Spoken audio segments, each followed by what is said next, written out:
Hello everyone, Nick from Vltor here.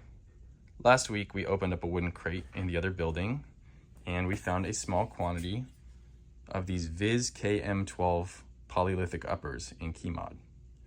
We're in the process of getting those built up. They should be done by the time you guys see this video and live on the site. But I wanted to explain why this particular upper is really cool and why you might be interested in acquiring one even if you're not traditionally a KeyMod person.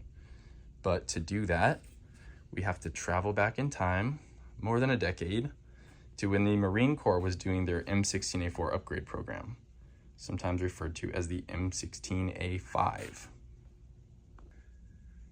Back in those days, the Marine Corps was pretty well known for wanting to stick with their 20-inch guns. They didn't want to move away from the M16A4s, but they did have to start modernizing them and updating them in various ways to better suit the modern Marine. Issues were popping up with ergonomics. There was length of pull issues with the fixed buttstocks they were using. There were eye relief issues, all kinds of things they had to start addressing for certain soldiers. And to do that, they started several M16A4 upgrade programs, or PIPs. Over the years, there were different PIPs conducted. They tried all kinds of different handguards and adjustable buttstocks, and there were different names and nicknames for these projects, so it's a little bit of a nebulous thing. What we're going to talk about today is what Vltor participated in, which we have always referred to as the M16A5 ACMR, the Armor Conversion Marksman Rifle. There were two major components of the program, including an adjustable buttstock on the back end and a buffer system, which I'm sure many of you guys are familiar with the A5 buffer system, which we'll talk about in a different video. But today's video is mostly about the upper receiver groups from that program. They needed a monolithic free float upper to convert their M16A4s over to, and that is what we will be talking about today. This is one of Vltor's very early items called the Viz, the Versatile Interface Structure. And it's effectively monolithic in use, but we call it polylithic because it starts life as two separate pieces that are permanently fused together. Now these are really cool because the whole bottom panel comes off, and that facilitates the mounting of an underslung 203, but it also gives you access to the whole underside, and it allows you to install any off-the-shelf barrel. You're not stuck with any sort of proprietary barrels like you are with some of the other monolithic uppers. When we first started making these, we only made them in quad, like you see here. And when the M16A5 program kicked off, they needed something a little different, a little bit lighter with other feature sets. So we created this really cool prototype.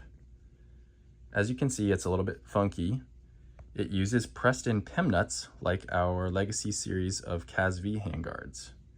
I know most of you are going to be familiar with the CAS-V EL in particular, the Navy EOD handguard. And so this is the Viz A5, the M16A5 prototype of our Viz. We machined up a small batch of these. It was probably only, 10 or 12 or whatever, and sent them out to MARCOR for evaluation. The Marines got their hands on them and put them through very rigorous testing and gave us their feedback. They liked everything about them. They liked the weight, the feature set, the strength, the monolithic nature of it. They were big fans. Their one piece of critical feedback was the PEM nut system. I don't think they had any actual issues with it, but in their minds, I think they were, despite Marines being famously gentle, I think they were slightly concerned about potential issues popping up down the line with over-torquing on these pressed-in nuts and guys potentially scrapping out whole uppers when they went a little ham on attaching things. So they said, make us this exact thing. We want this exact thing, but with some sort of new novel attachment system that takes the hardware out of the handguard and puts it in the accessories that attach. So much in the same way that pick rail is just a pick rail and all the hardware and clamps and fiddly bits are in the items that attach, they wanted something like that, but in a lightweight system much like this. And so we said, no problem, we got you. And that is where KeyMod comes from.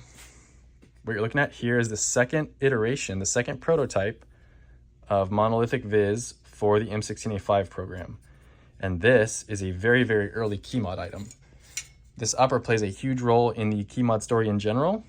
So you can see it's the Viz KMA5 for KeyMod A5. And this represents the very beginning of the KeyMod journey. And the M16A5, the feedback we got from them on this program was majorly the impetus for making this system, that we needed some sort of lightweight, strong system that took the hardware out of the handguard and put it in the attachments. And that's where this comes from. That brings us full circle back to the Viz KM12s from the beginning of the video. These are what we found in the wooden crate. These are what we're finishing out, and they are the very direct descendants of the M16A5 program. These are what were born out of the whole program when everything was said and done. Went from the PEMNUT upper to the KMA5 to the KM12. There's some minor panel cut differences, but overall it's very, very, very similar to what was going to be fielded on the M16A5s as they were going to be configured from Vltor.